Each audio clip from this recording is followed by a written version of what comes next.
I wasn't even in the state, but somehow I was being fined for excessive noise.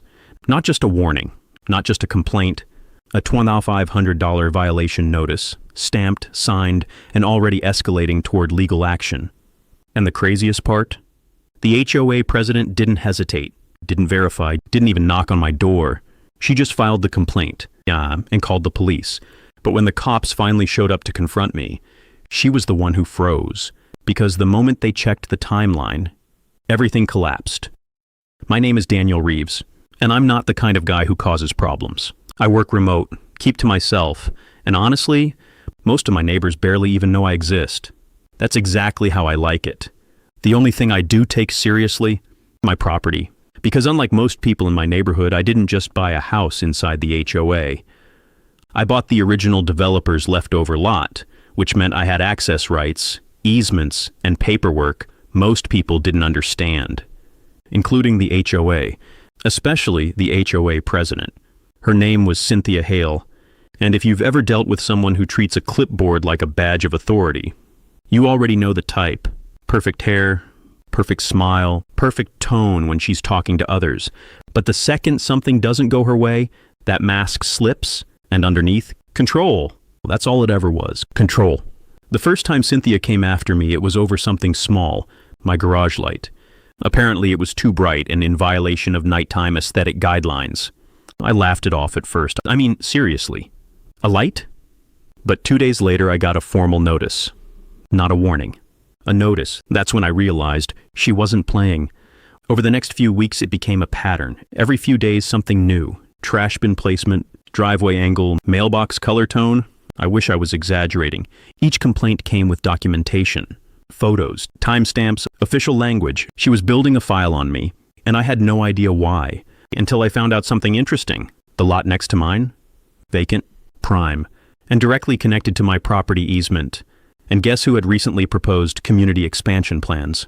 Cynthia. She wanted that land, and I was the only thing in the way. It happened on a Thursday. I remember that clearly.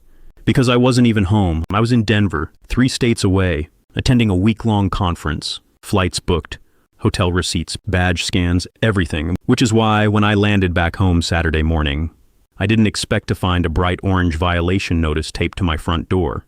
Excessive noise complaint. Level 3 violation. Fine. $2,500 pending escalation to legal enforcement. I stood there, reading it twice, then 3 times. Noise. What noise? My house had been empty for days. No music, no guests, nothing. And then I noticed something else.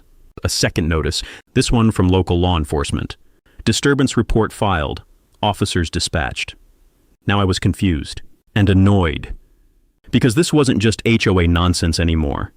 This had crossed into something official. I called the number listed on the police notice. After a few transfers, I got connected to the responding officer. His tone? Calm, professional, but slightly puzzled. "Mr. Reeves," he said, "we attempted contact at your residence Thursday night regarding a noise complaint." "I wasn't even in the state," I replied. Silence. Then, "I see." That pause told me everything. Something didn't add up, and he knew it. I checked my security system logs. Every entry point, every motion sensor, every camera, nothing. No activity, no sound alerts, no disturbances. It was like the house had been frozen in time, because it had. So where did the noise come from? That's when I remembered something. Cynthia's complaints always came with evidence. Photos, reports, documentation. So I requested it, and when I saw what she submitted, I actually laughed, because it was so obvious, so sloppy. It was a video clip, dark, blurry, audio of loud music, bass-heavy, voices shouting. But here's the problem. That wasn't my house, not even close. Different layout, different windows, different everything. She didn't just make a mistake, she fabricated it. I decided not to respond right away. Instead, I waited.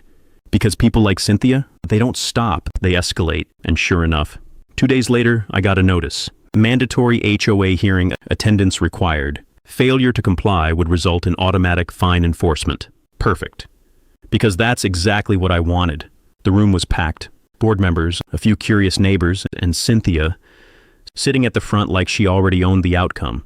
When I walked in, she didn't even look at me, just shuffled her papers like it was already done.